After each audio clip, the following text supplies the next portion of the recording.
Olá, tudo bom? Deu uma estudada nos movimentos MRU e MRV? Encerramos aquele assunto, aquela revisão foi fechada.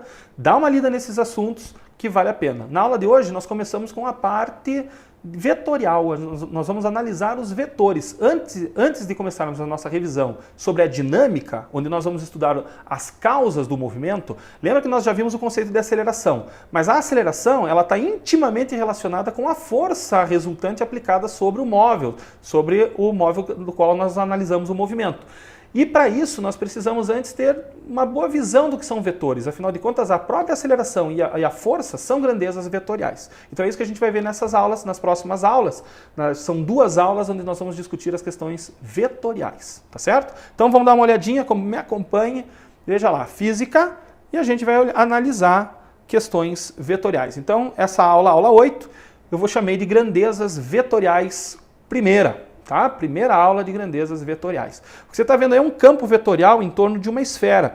Essa esfera poderia, por exemplo, estar carregada e esse campo, né, representar um campo elétrico em torno dessa esfera. Poderia também indicar, nesse caso, por causa da orientação das setas, não seria o correto, mas poderia representar o campo gravitacional da Terra. Claro que se fosse o campo gravitacional, as setinhas teriam que estar todas no sentido contrário, tá certo? Indicando para dentro, né? Afinal de contas, a força gravitacional é sempre atrativa, diferente da elétrica, que pode ser atrativa ou repulsiva em função das cargas positivas e negativas, certo? Mas o que importa é que nós temos aqui um campo vetorial ilustrando o início dessa aula, certo? Claro que nós não vamos estudar campos vetoriais dessa complexidade, mas é interessante perceber desde já a importância dessas grandezas vetoriais e da análise vetorial, certo?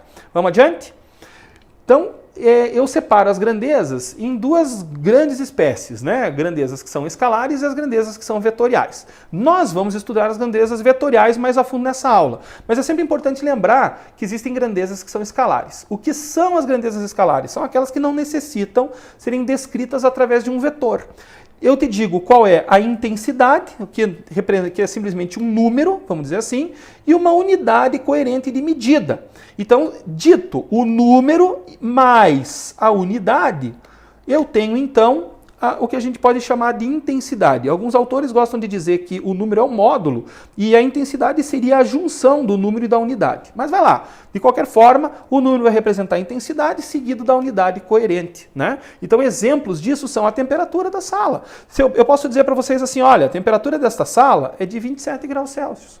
Você já entendeu o que eu quero dizer com isso, não é verdade? A temperatura do ambiente é de 27 graus Celsius. Pronto, não há necessidade de uma pergunta adicional para você entender o conceito físico passado através dessa informação. Você já entendeu, 27 graus Celsius é a temperatura da sala onde o professor Elton está neste momento. Tá certo? Tudo bem? O que mais? Olha lá, a altura do homem, 1,8 ou 1,80 m, se você preferir, certo? Quando eu te digo que a altura daquele homem é de 1,80 m, você já entendeu a informação. Não há necessidade de informações adicionais, você já sacou o que eu estou querendo dizer. Quando eu digo, olha, a massa daquela bola é de 10 kg, você já entendeu o que eu quero dizer, é a massa da bola. Quando você sobe numa balança na farmácia e chora, não, e diz assim, olha, minha massa, a gente fala pesar, tá errado, hein, que a balança não mede peso, quem mede força é o dinamômetro, cuidado com isso. Quando você sobe numa balança de farmácia, você está medindo a sua massa em quilograma. Então você sobe na balança e diz assim, a minha massa é de 90 kg, a minha massa é de 65 kg. Eu já entendi a informação, é a sua massa medida através da balança. Então essas grandezas, né, temperatura, a altura que seria um comprimento e a massa são grandezas escalares. Por quê? Porque você me disse um número seguido de uma unidade e eu entendi perfeitamente o que você quer dizer através dessa grandeza física. Tudo bem? Grandeza física, diga-se de passagem, é tudo aquilo que você pode medir. Tudo que pode ser medido, pode ser mensurado é uma grandeza física, certo? Então o que não é uma grandeza física? O amor. Eu não consigo medir o amor, por exemplo. Tá certo? Então, o amor não é uma grandeza física, porque eu não posso medi-lo, infelizmente. Então, para te dar mais exemplos de grandezas escalares, eu volto a citar o comprimento, que seria a altura do homem, né? Você não precisa de um vetor, você não precisa de mais informação para entender. A massa, o tempo, quando eu digo, olha, daqui 5 segundos vai ocorrer tal coisa. Você já entendeu o que eu quero dizer com 5 segundos? Não há necessidade de maiores informações. Se eu falar o horário agora, né, vamos imaginar aí, 20 horas. Se eu falar para vocês 20 horas, você já entendeu o que eu quero dizer. Não há necessidade de informações adicionais. Temperatura, energia, potência e corrente elétrica são exemplos de grandezas escalares. Tá certo? Eu te digo um número e uma unidade. Potência, por exemplo. A potência daquele carro é de 1.200 watts. Certo? Você já entendeu. Tá? Potência. A potência daquela lâmpada é de 100 watts. Você já entendeu o que eu quero dizer. A corrente elétrica que passa por aquele ramo do circuito é de 3 amperes. Pronto, você já entendeu essa informação. Certo? Não há necessidade de indicações maiores.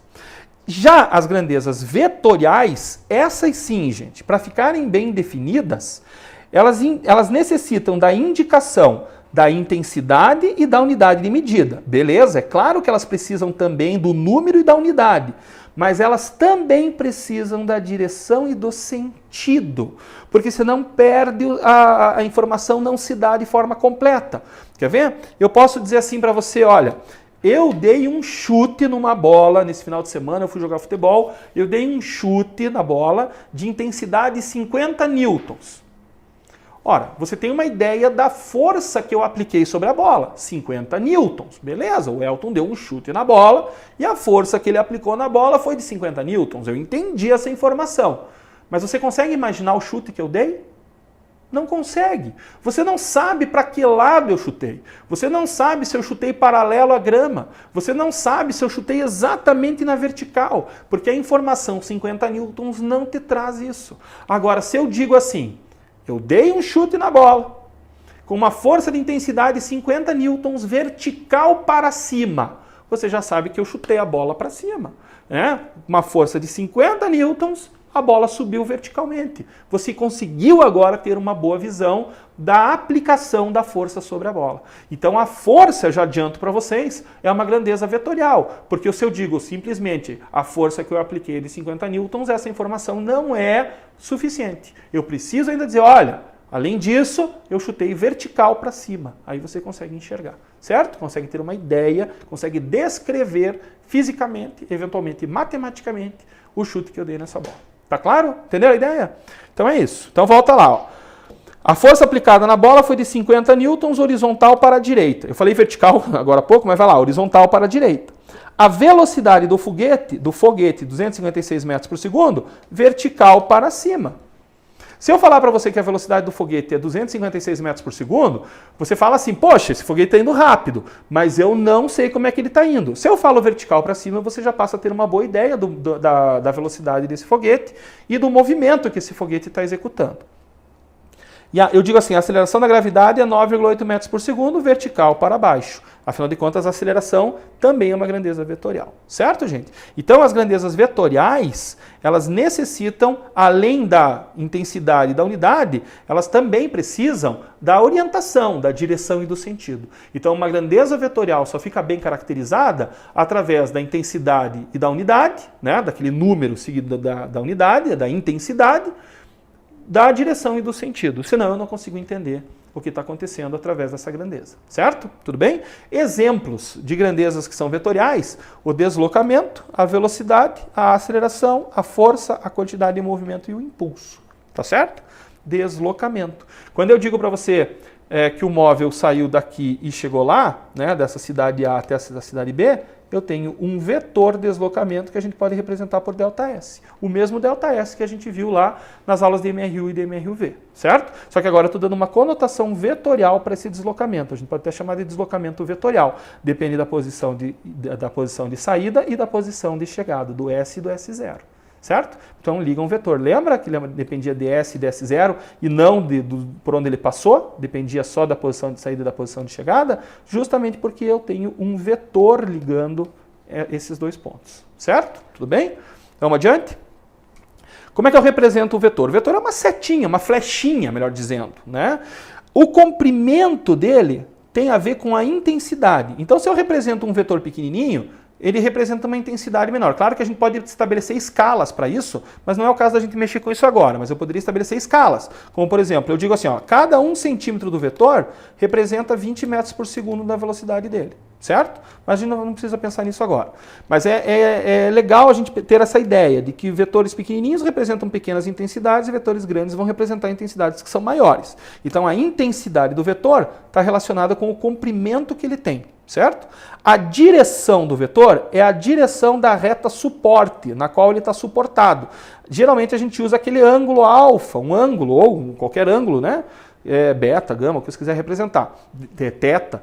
Mas esse ângulo representa geralmente a direção e já representa o sentido desse vetor, certo? E o sentido quem mostra é a flechinha. A setinha, melhor dizendo, indica qual é o sentido, tá certo? Tudo bem?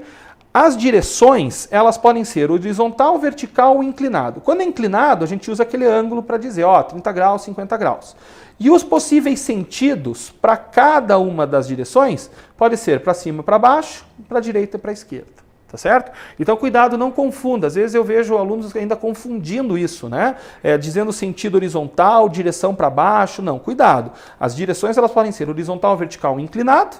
E os sentidos, se for, obviamente, vertical, pode ser para cima ou para baixo. Se for horizontal, pode ser para a direita ou para a esquerda. Alguns autores gostam, muitas vezes, de dizer norte, sul, leste, oeste, também vale. Utilizando, né, como se fosse uma rosa dos ventos, também funciona, tá? Também funciona para mostrar a direção e sentido desses vetores, tá ok? Também pode usar. Operações com escalares e vetores. Então eu quero mostrar para vocês como operar vetor pode ser uma coisa bem diferente. Tá? Com esses exemplos, eu quero mostrar para vocês como trabalhar com vetor é bem diferente muitas e muitas vezes de trabalhar com escalares. Então veja esse primeiro exemplo. Olha lá.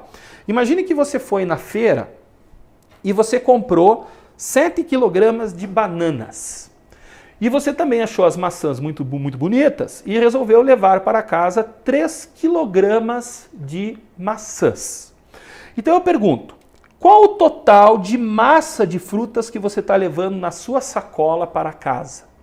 Ora, você tem 7 kg das bananas, você tem 3 kg das maçãs. Você concorda comigo que você tem na sacola 10 kg de frutas? Reflita um pouco sobre isso. Você tem 7 kg de bananas, mais 3 kg de maçãs, eu tenho 10 kg de frutas na sacola que eu estou levando para casa. Você concorda com isso? Essa é a resposta? 7 mais 3, 10. 10 quilogramas. Tem alguma outra resposta possível? Não, Elton, você está me bagunçando a cabeça falando assim. O que você quer? 7 kg de banana mais 3 de maçã, acabou, é 10 kg de fruta. Concordo, é isso mesmo. Tem outra história? Não tem. É 7 kg de fruta, é 7 de banana, 3 de maçã, 10 kg. Não tem uma outra resposta. Concorda comigo? Você está levando para casa 10 kg de frutas. E pronto. Concorda com isso? Beleza, maravilha. Então volta aqui. Duas forças, uma de intensidade 7 newtons e outra de intensidade 3 newtons, foram aplicadas sobre uma bola. Qual a força resultante sobre a bola? Resposta, 10 newtons. Percebe que eu estou fazendo uma provocação aqui, gente? Porque o 7 que está aqui era da banana e o 3 aqui era da maçã. Percebe? Mas agora são forças. Então é a intensidade, né? Olha lá, 7, o número e a unidade. Então eu tenho a intensidade. 7 newtons, mais 3 newtons, 10 newtons. É isso? Mas essa resposta é única. O que eu estou querendo dizer aqui, ó, cuidado, o que eu estou querendo dizer aqui é 10 newtons? Pode ser. Pode. Mas essa resposta é única? Não é, gente. Olha que coisa louca. Não é. Essa resposta não é única. Você tem duas forças atuando na bola. Você não pode dizer que a força é de 10 newtons porque você está somando 7 com 3. Porque essa não é a única situação. Se você falar para mim que é 10, você está dizendo que é uma situação específica, uma situação... É uma das possíveis situações, melhor dizendo, da aplicação dessas forças de 7 e de 3 newtons, mas não é a única. Né? Então, pasmem vocês, porque isso eu acho uma coisa muito legal na questão vetorial, existem infinitas possíveis respostas. Nossa, professor, mas que louco, você está aplicando duas forças e você pode ter infinitas respostas? É, porque você está lidando com vetor, você não está lidando com escalar. Quando você estava lidando com maçã e banana, você estava lidando com escalares, afinal de contas aquilo é massa é escalar, não é isso? Agora você está lidando com força que não é escalar, força é vetorial. Então por que eu posso ter diferentes valores? Por causa da direção e do sentido. Aí é que está, certo? Então só para continuar um pouquinho a provocação, as respostas para a força resultante, elas podem estar entre 7 menos 3 e 7 mais 3.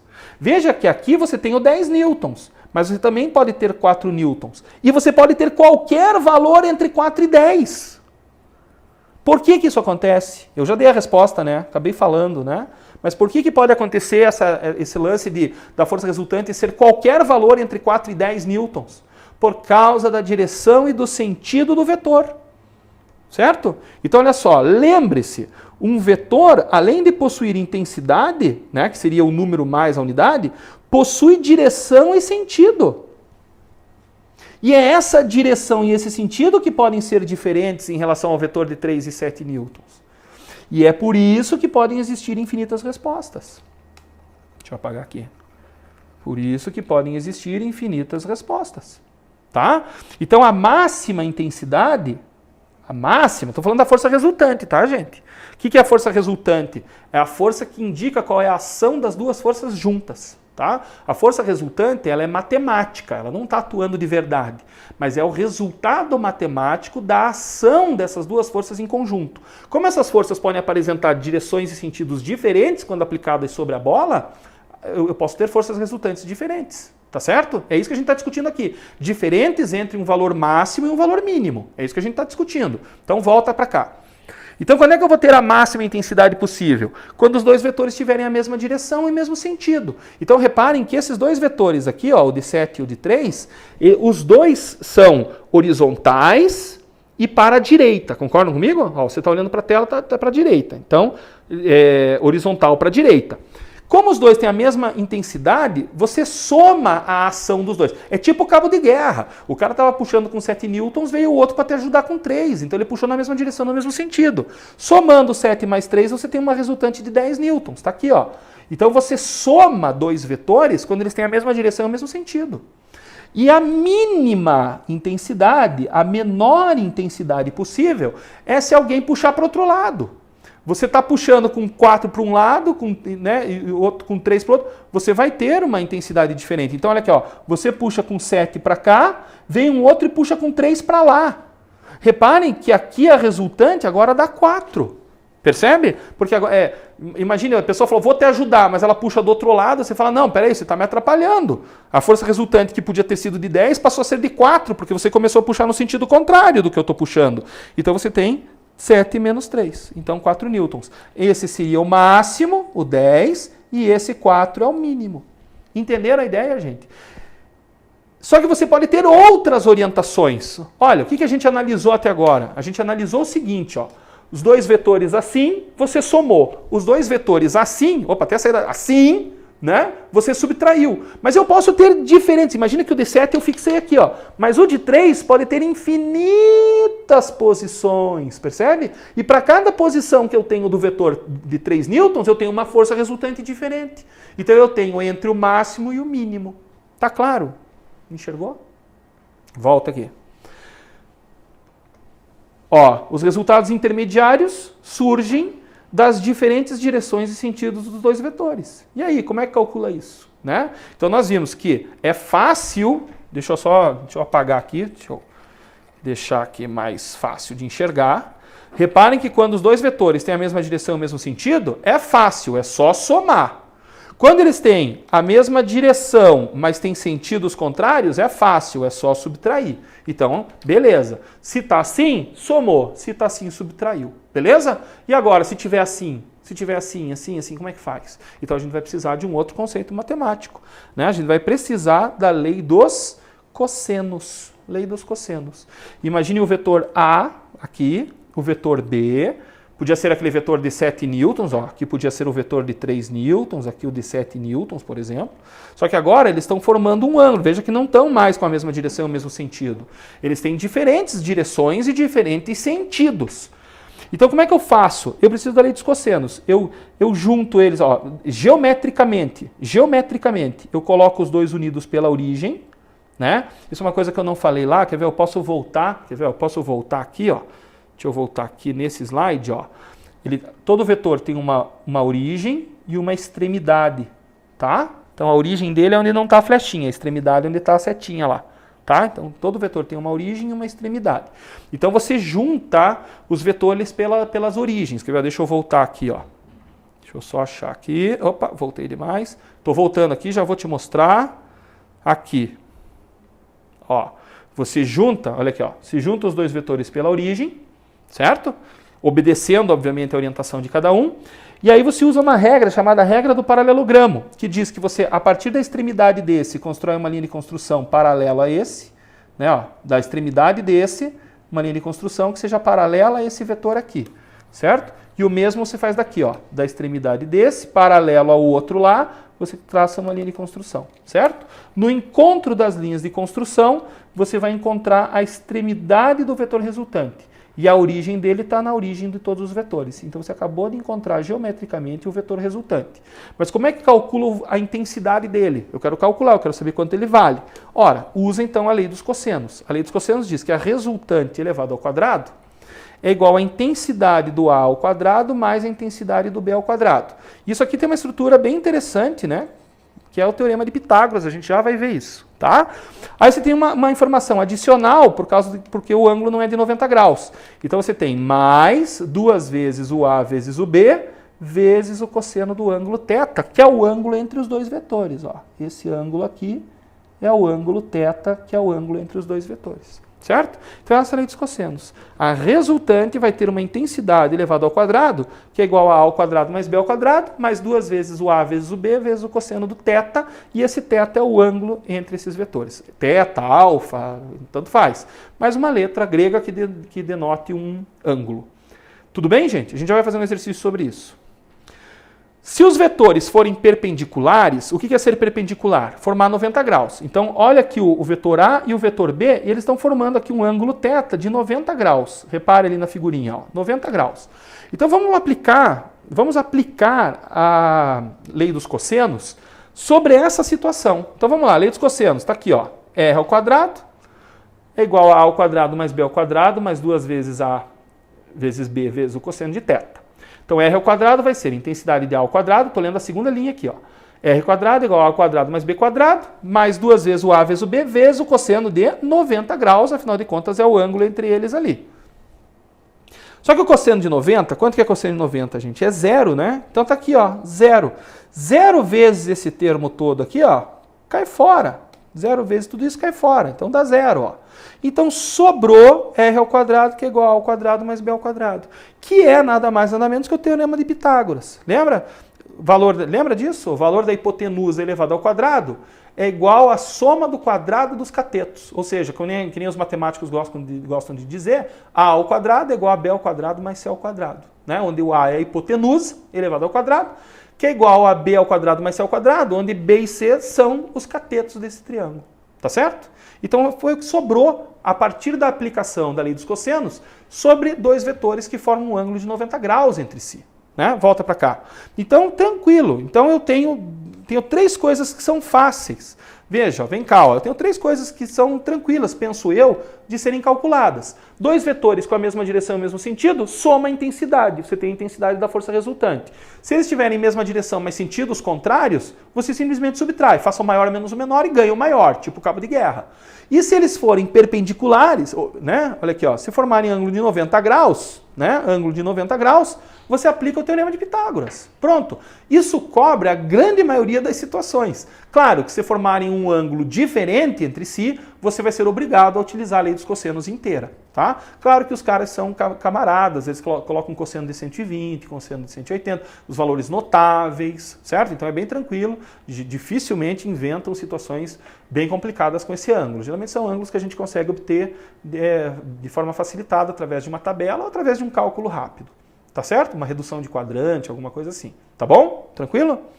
Continuando lá. Então olha lá. Beleza? Entenderam a ideia, gente? Então se os vetores forem perpendiculares, você não precisa usar a lei dos cossenos. Esqueça dela. Ah, professor, você não está dizendo que eu preciso fazer tudo isso? Não, você já sabe que você pode usar o teorema de Pitágoras, use o teorema de Pitágoras direto. Tá bom? Vamos adiante. E só observe que aqui eu também usei a regra do paralelogramo para determinar o vetor resultante, né? Ó, da extremidade desse, uma linha de construção paralela àquele, da extremidade desse, paralelo ao outro, uma linha de construção. E eu encontrei aqui a orientação do vetor resultante, certo? Isso é um procedimento geométrico, tá? A regra do paralelogramo não é para fazer conta, a não ser que você tenha escalas, daí tudo bem. Mas se faz o desenho, mede, usa a escala, você descobre quanto vale. Mas aqui a situação é geométrica. Usar a regra do paralelogramo é geométrica. Depois tem a regra dos polígonos, depois eu mostro para vocês. Tá? Tudo bem? Tem a dos polígonos, depois eu exibo. Vamos adiante. Olha lá. Exercícios. Dado o quadro de vetores a seguir, determine os vetores que têm mesmo módulo. Gente, mesmo módulo é mesmo tamanho. Então você tem que olhar, tem quadradinhos aí no fundo, então você tem que ver quem tem o mesmo tamanho através dos quadradinhos. Tá? Então a resposta é A, o B e o C. Deixo para vocês olharem ali. O A, o B e o C têm o mesmo tamanho. Professor, o B eu não consigo ver. Então aqui tem 3 e aqui tem 4. Aqui tem 3 quadradinhos, aqui tem 4. Ora, isso não é um triângulo pitagórico? Então essa hipotenusa mede 5. Pode ver que o A tem 5, o C tem 5 e o B também então vai ter 5. Entenderam como enxergar aqui? Ele que está inclinado? Ó, vou repetir. Você tem 3 quadradinhos aqui, tem 4 quadradinhos aqui. Olha, isso aqui é um triângulo retângulo, vale Pitágoras. A gente acabou de usar Pitágoras para outra coisa. Aqui a gente está vendo um triângulo. Então o B passou a ser hipotenusa, ele mede 5. Tá? Então o A, o B e o C têm o mesmo módulo ou intensidade. Quem tem o mesmo sentido?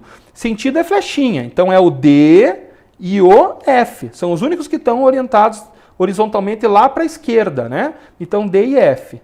D e F. Pode ver que o C está para baixo, ninguém mais está para baixo. O E está para cima, ninguém está mais para cima. O A está para a direita, ninguém mais está para a direita. E o B está inclinado desse jeito, ninguém mais está inclinado desse jeito. Então não dá. Então D e F. E mesma direção. Direção, gente, é reta suporte. Então, você tem 3 vetores que estão na horizontal. O A, o D e o F. O A, o D e o F na horizontal. E tem o C e o E que estão na vertical. Certo? Tem aqui a respostinha aqui depois para você olhar com carinho. Tá bom? Entenderam a ideia? Então é só para você brincar com o que é módulo, direção e sentido nesse exercício. Exercício 2. Sobre uma partícula P, agem 4 forças representadas na figura. Esse é o tipo de exercício que eu acho bastante importante para o Enem, por exemplo. Tá? Claro que tudo que a gente está falando aqui é importante para qualquer situação, qualquer vestibular que você vai fazer. Mas para o Enem me parece uma situação bem interessante, porque pode ter uma aplicação bem legal. Então ele diz assim, sobre uma partícula P, agem 4 forças representadas na figura abaixo.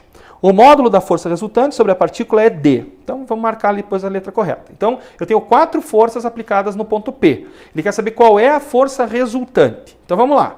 Olha só, pensa comigo. Coloquei o figurinha ali para você acompanhar. Eu tenho 2 vetores horizontais, que seriam o de 12 newtons e o de 8 newtons. Estilo cabo de guerra, gente. Alguém puxa com 12 newtons horizontal para a direita e alguém puxa com 8 newtons horizontal para a esquerda. Certo? Quem ganha? Ora, ganha o de 12 newtons. Mas com que força que ele consegue puxar para cá?